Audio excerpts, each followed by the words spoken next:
Unwanted marriage, लेखिका स्नेहलता गाडे, भाग 30. Leave माय hand.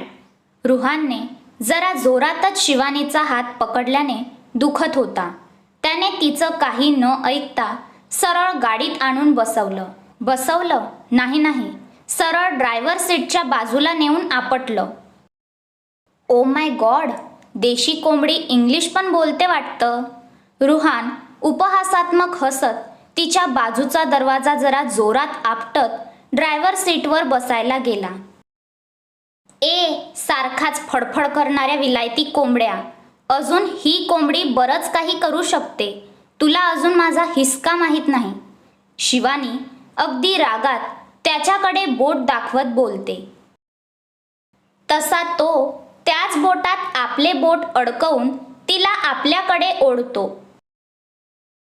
तू खरं तर मला अजून काहीच दाखवलं नाही.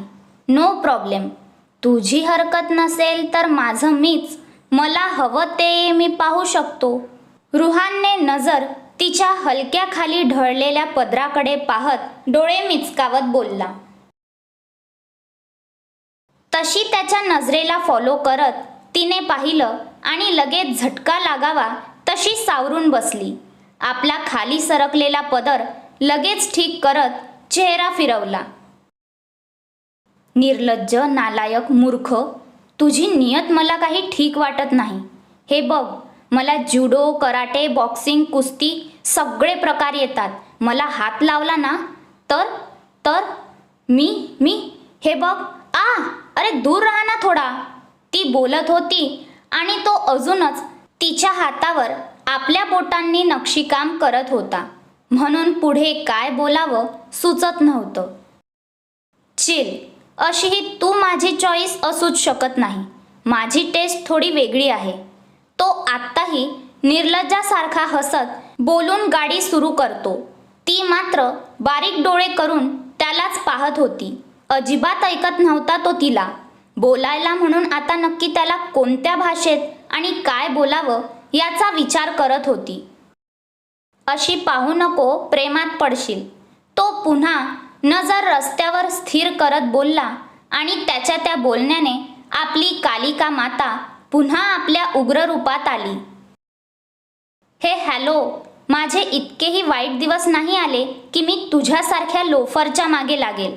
आणि घरात कसा बोलत होता रे, काय तर म्हणे रोमांस करत होता.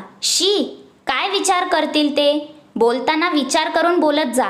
काही झालं नाही आणि बोलत तर असा होता की तीर मारून मोकळा झाला. ती आता पुढे पाहून बडबड करत होती. किती बोलते यार ही, असं मनात म्हणतच त्याने गाडी चालवत तिला एका हाताने आपल्या बाजूला ओढलं. ती काही बोलणार त्याआधीच त्याने तिच्या ओठांवर किस करायला सुरुवात केली. तिचे तर डोळेच मोठे झाले. एका डोळ्याने रस्त्यावर पाहत तो किस करत होता. एकाच हाताने पकडलं असलं तरी त्याची पकड घट्ट होती. तिने कितीही वळवळ केली तरी त्याने काही तिला सोडलं नाही. पण गाडी चालवत असल्याने आणि गावी होता त्यामुळे त्याने जरा आपला किस आवरता घेतला. काय चाललं होतं, मारायचं आहे का? ती आपले वाढलेले श्वास कंट्रोल करत विचारते. घाबरली होती. याच्या किसच्या नादात सरळ वरती पोहोचले असते तर. हेच जे पकपक करत असते ना, त्यामुळे मला हे असं तोंड गप्प करावं लागतं. आता लक्षात ठेव, जिथे तुझा आवाज वाढला तिथे मी असंच तुझं तोंड बंद करणार. त्यामुळे आता बोलताना विचार करून बोलत जा. आणि काकीला जे बोललो ते करायला मला वेळ नाही लागणार. पण बोललो ना तुला, माझी टेस्ट वेगळी आहे. तो पुन्हा आपला गाडी चालवत बोलतो. ती थोडीशी रागातच अंतर ठेवून बसली. त्याचा काही भरवसा नव्हता तिला. माझ्यासारख्या 56 मुली सोबत घेऊन फिरतो बोलतो ना, मग जा ना त्याच मुलींकडे. मला का सारखा जवळ घेत असतो? नालायक आहे मेला. असं वाटतं आखाड्यात नेऊन याला धुवावं. पुन्हा हात तर लावू दे. नाही धरून हाणला तर नाव नाही सांगणार. तिची बाहेर बघत मनातच बडबड सुरू होती. आता त्याच्याशी बोलून पुन्हा रिस्क थोडी ना घेणार होती. मध्येच कधी आठवलं तरी ओठ साडीच्या पदराने पुसायचं काम सुरू होतं. तो मात्र गालात हसत तिचे सगळे नखरे पाहत होता. का कोणास ठाऊक, पण तिला छेडायला वेगळीच मज्जा येत होती. हे आजे, काय करतोस? ती तुझ्या टाईपची नाही. आजीची इच्छा म्हणून ती तुझ्यासोबत आहे, हे विसरला का? नो, तुला तिच्यासोबत जास्त क्लोज नाही राहायचं. तुझी ड्रीम गर्ल तर कोणी दुसरी आहे ना. देन व्हाय? का शिवानीमध्ये इतका गुंतत चालला आहे? दूर राहा. तिच्यामुळे तू सध्या एका हँडसम बॅचलरवरून मॅरिड पर्सनमध्ये आला आहेस, हे विसरू नको. तुझी ड्रीम गर्ल यासाठी कधीच माफ करणार नाही, हे विसरला का? नाही नाही, ही मुलगी फक्त माझी वाईफ आहे, जगाला दाखवायला. पण तिच्याबद्दल माझ्या मनात काहीच नाही, कधीच नसणार. रुहान आपल्या वेगळ्याच विचारात हरवला होता. गाडीला ब्रेक लागला तसे दोघे आपल्या विचारातून बाहेर आले. त्याने एक नजर तिच्याकडे टाकली, जी सध्या खूप खुश दिसत होती. समोर मंदिराचा परिसर दिसत होता म्हणून आनंद झाला होता. कितीही केलं तरी आईच्या कुशीत बाळाला साऱ्या दुःखाचा विसर पडतोच.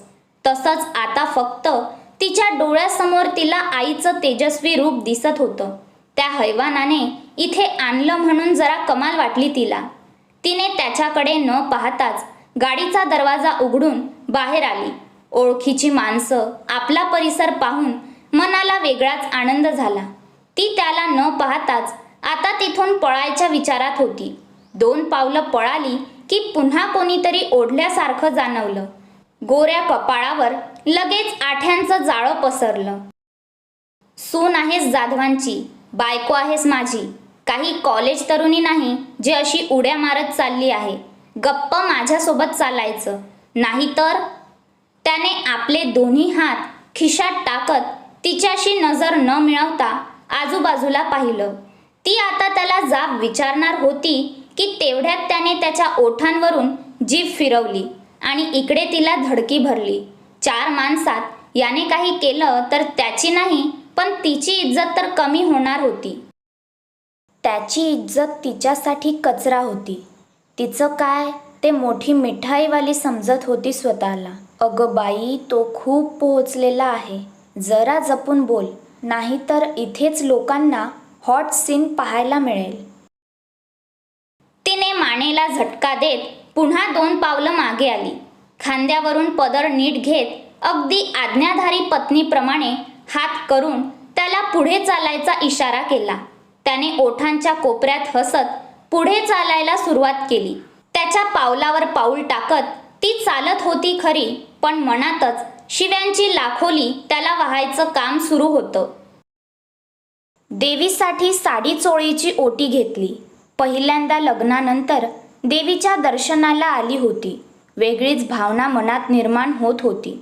देवीच्या गाभाऱ्यात, अर्थात त्याची ओळख आणि रुतबा पाहून त्यांना जास्त वेळ रांगेत उभं राहायला लागलं नाही. येणारी जाणारी लोक दोघांच्या जोडीकडे टक लावून पाहत होती. नव्या नवरीचं तेज चेहऱ्यावर दिसून येत होतं.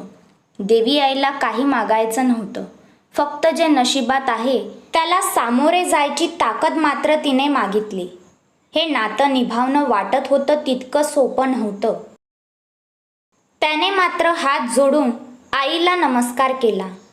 आधीच देवी आईने भरपूर त्याच्या नशिबात दिलं होतं, मागणार तरी काय होता. दर्शन झालं तसा तो मंदिरासाठी देणगी द्यायला गेला. ती मात्र हळूहळू पावलं टाकत आपल्या दुकानाकडे वळली. आजही त्याला टाळा होता. ते पाहून जीव तुटत होता. दुकानासमोर उभं राहून ती एकटक त्यालाच पाहत होती. तिचा जीव, तिच्या आईची शेवटची निशाणी, त्याच्यावर आता तिचाच ताबा नाही हे आठवताच रुहानवरचा राग शिगेला पोहोचला. ती आपल्याच विचारात असताना खांद्यावर कोणाचा तरी हात विसावला आणि तिने मान वळवून पाहिलं. राज. कसे बसे शब्द तोंडातून बाहेर पडले, पण त्या आधीच त्याने तिला आपल्या मिठीत घेतले होते. त्याच्या हातांचा विळखा असा काही घट्ट झाला होता की आता तिला तसूभरही हलायला जागा नव्हती. तो आपल्या भावना आवरण्याचा प्रयत्न करत होता, पण ते अशक्य होतं. काही दिवस कामानिमित्त बाहेर होता. कामात वेळ मिळाला नाही आणि ती रागावली असेल म्हणून आता आल्यावर सरप्राईज देऊन तिचा रुसवा काढायचा ठरवलं त्याने. आणि काल अचानक तिच्या घरी गेला तर त्यालाच सरप्राईज भेटलं होतं. लग्न आणि तेही शिवानीचं. हे ऐकूनच त्याला धक्का बसला होता. जीव होती त्याचा. कालपासून तिच्या विचाराने अगदीच कासावीस झाला होता. आता तिला पाहिलं आणि त्याच्या भावना अनावर झाल्या. आपण कुठे आहोत, तिच्यासोबत कोण आहे याचं भान त्याला नव्हतंच. फक्त हे सगळं स्वप्न असावं असं वाटत होतं. तो तिला अजूनच आपल्या कवेत सामावून घ्यायचा प्रयत्न करत होता. आणि मागे रुहान आपल्या हाताच्या मुठी घट्ट आवळत त्या दोघांना पाहत होता. हाताच्या शिरा ताठ झाल्या होत्या. कपाळावर आठ्यांचं जाळं पसरलं होतं. Miss you Raj, I really miss you.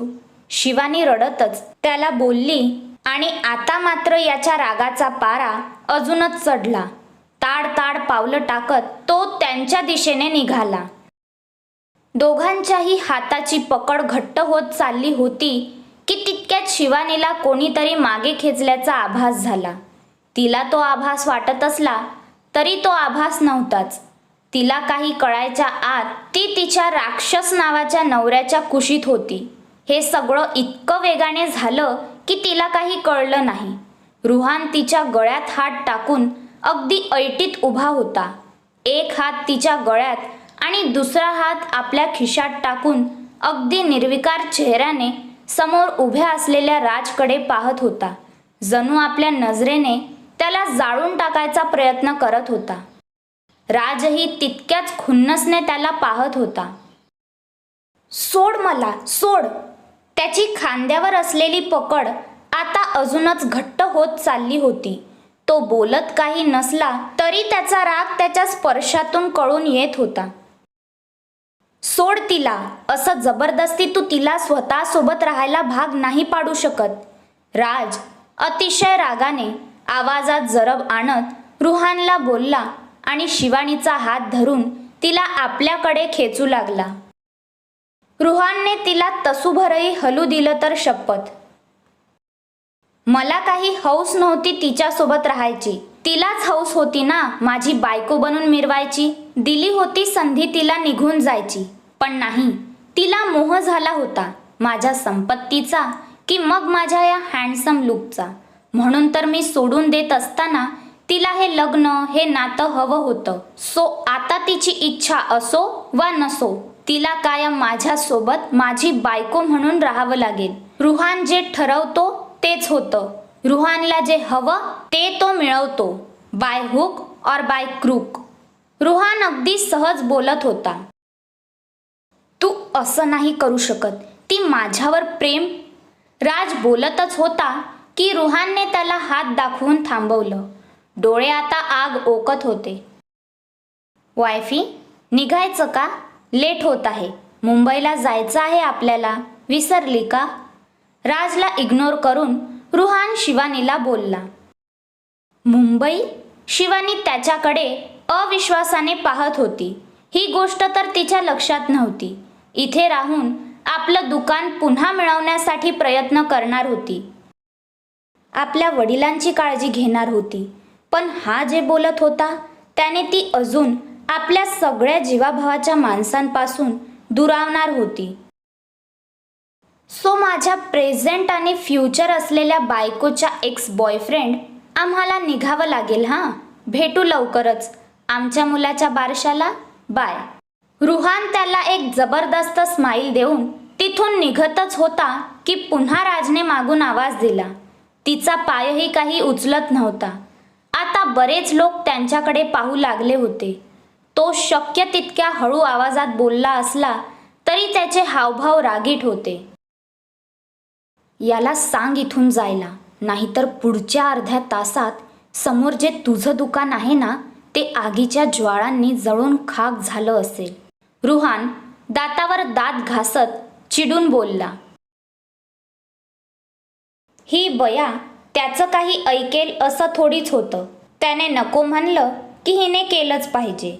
अगं बाई, ऐक की, का आगीत हात शेकायला निघाली आहे? राज, एक मिनिट हा माझे पती परमेश्वर. आलेच मी. शिवानीने त्याचा हात सोडवत पुन्हा मागे फिरली. त्याचं बोलणं तिने जास्त काही मनावर घेतलं नव्हतं. राज, सध्या तरी मला जावं लागेल. हा ब्रह्मराक्षस काहीही करू शकतो. बट डोंट वरी, मी ठीक आहे.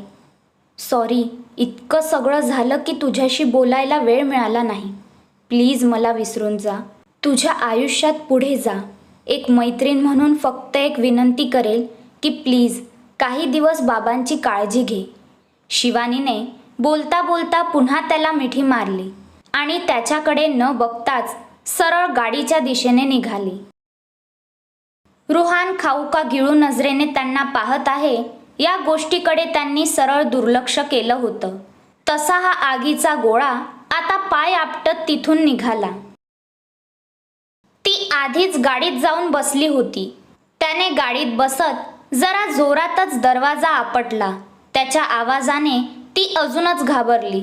पण दाखवलं तर कमीपणा येईल ना, म्हणून मॅडम अजूनच चेहरा फिरवून बसल्या. मला माझ्या बाबांना भेटायचं आहे. तिने त्याच्याकडे न पाहताच आपला जणू हुकूम सोडला. आता तिचा हुकूम मानायला हा काय तिचा सेवक होता? ती एकपट तर तो दुप्पट होता. त्याने आता तिचं बोलणं साफ दुर्लक्ष करून गाडी चालवू लागला. तुला ऐकायचा प्रॉब्लेम आहे का? की तुझ्या कानपूर लाईनमध्ये आज मेगा ब्लॉक आहे? तिने त्याच्या जवळ जात कानात जोरातच ओरडली. अगं कारटे, जरा म्हणून गप्प बसवत नाही ना तुला? त्याने जागीच ब्रेक मारला तशी ती जाऊन सरळ त्याच्या अंगावर आदळली. मूर्ख, इडियट, स्टुपिड गर्ल, काही कळतं की नाही? का खरंच देव अक्कल वाटताना मिठाई पॅक करत होती? रुहान अगदी जोरात बोलला. हो, करत होते मिठाई पॅक, कारण तू पण अक्कल वाटायची लाईन सोडून माझ्या दुकानात मिठाई घ्यायला आला होता, बावळट कुठला. तिने पण त्याच्या डोळ्यात पाहत उत्तर दिलं. सारखाच काय मिठाई पॅक करत होती का बोलते? मग घे, ती मिठाई तुलाच देते, असा विषय होता सध्या. त्याने तिला रागाने पाहिलं आणि सध्या हिच्या नादी न लागलेले बरे म्हणून पुन्हा गाडी सुरू केली. आपल्या वडिलांना भेटायची खूप इच्छा होती, पण तो काही त्या रस्त्याने गाडी घेताना दिसत नव्हता, म्हणून अजूनच चुळबुळ सुरू होती. मध्येच नजर त्याच्याकडे रोखून पाहत होती. त्याने पाहून न पाहिल्यासारखं केलं आणि शिवाला फोन लावला. हॅलो शिवा, घरात सांग आम्ही असेच मुंबईमध्ये जात आहोत. आज तरी घरी जाणार नाही म्हणून सांग. थोडा वेळ बायकोसोबत घालवू म्हणतोय. आईला सांग मिठाई, सॉरी, माझ्या लाडक्या बायकोचं सामान येताना घेऊन यायला. त्याने बोलून फोन ठेवला आणि आता तिला 440चा झटका बसला. हा आपल्याला नक्की कुठे नेत आहे? याने आपल्यासोबत खरंच तसं काही केलं तर? नाही ते विचार तिच्या मनात येत होते. हॅलो, आजच्या नावाने एक हनीमून स्वीट बुक करा. I am coming. रुहानने पुन्हा एकदा तिला धक्का दिला होता. त्याचं असं वागणं पाहून तिला मात्र धक्क्यावर धक्के बसत होते. तुझी हिम्मत? ती पुढे काही बोलणार तोच त्याने हात दाखवून थांबवलं. बोलताना विचार करून बोल, नाहीतर त्याचे परिणाम तुलाच भोगावे लागतील. रुहान बोलला. ती त्याला जरा रागातच पाहत होती. Don't look at me like that. Do you want kiss again? थोड्या मिश्किल अंदाजात तो बोलला. आणि झालं. किती वेळ ती गरीब गाय आपल्या तोंडाला ताब्यात ठेवू शकत होती? शेवटी तिच्या सहनशक्तीचा बांध फुटला. तुला कशाला पाहू मी? तू काय दिवाळीत लावतात ते भुईचक्र आहे की डोंबाऱ्याच्या खेळातलं माकड आहे? नाही की तुला वाटतं तू पाण्यात डराव करणारा बेडूक आहे की? तिच्या कल्पनाशक्तीची त्याला दाद देऊ वाटली. असं काही विचित्र ती इमॅजिन करत असेल असा विचारही त्याच्या मनात दूरपर्यंत कुठं नसेल. आता हे असं काही ऐकूनच त्याच्या छातीत धडकी भरली. कुठे तो हँडसम, हॉट, सेक्सी शब्द आपल्यासाठी ऐकत आला होता आणि त्याच्या त्या नव्या नवरीने त्याला काय काय नावं दिली होती. प्रत्येक गोष्टीत त्याने मनातच स्वतःला इमॅजिन करून पाहिलं आणि लगेच तिला हात दाखवला. पुढे बोलता बोलता अचानक थांबली ती. काय सारखा सारखा हात दाखवतो? मुंबईमध्ये काय ट्रॅफिक हवालदार आहेस की काय? पुन्हा तिच्या सुपर डोक्यातून प्रश्न जन्माला आला. त्याला आता कुठेतरी आपलं नाही तिचं डोकं आपटण्याची इच्छा होत होती. आता त्याच्या सहनशक्तीच्या बाहेर होतं हे सगळं. मिलियनमध्ये खेळणारा तो तिने चक्क त्याला रस्त्यावर उभं केलं होतं. काय मंडळी, हसलात की नाही? आजचा भाग कसा वाटला हे नक्की सांगा. रुहान आणि शिवानीची जोडी आवडली असेल तर आपली कथा शेअर करायला विसरू नका. अजूनही चॅनल सबस्क्राईब केलं नसेल तर चॅनल जरूर सबस्क्राईब करा आणि पुढे काय होईल हे जाणून घेण्यास परत आपल्या कथा विश्व चॅनलला भेट द्या. धन्यवाद.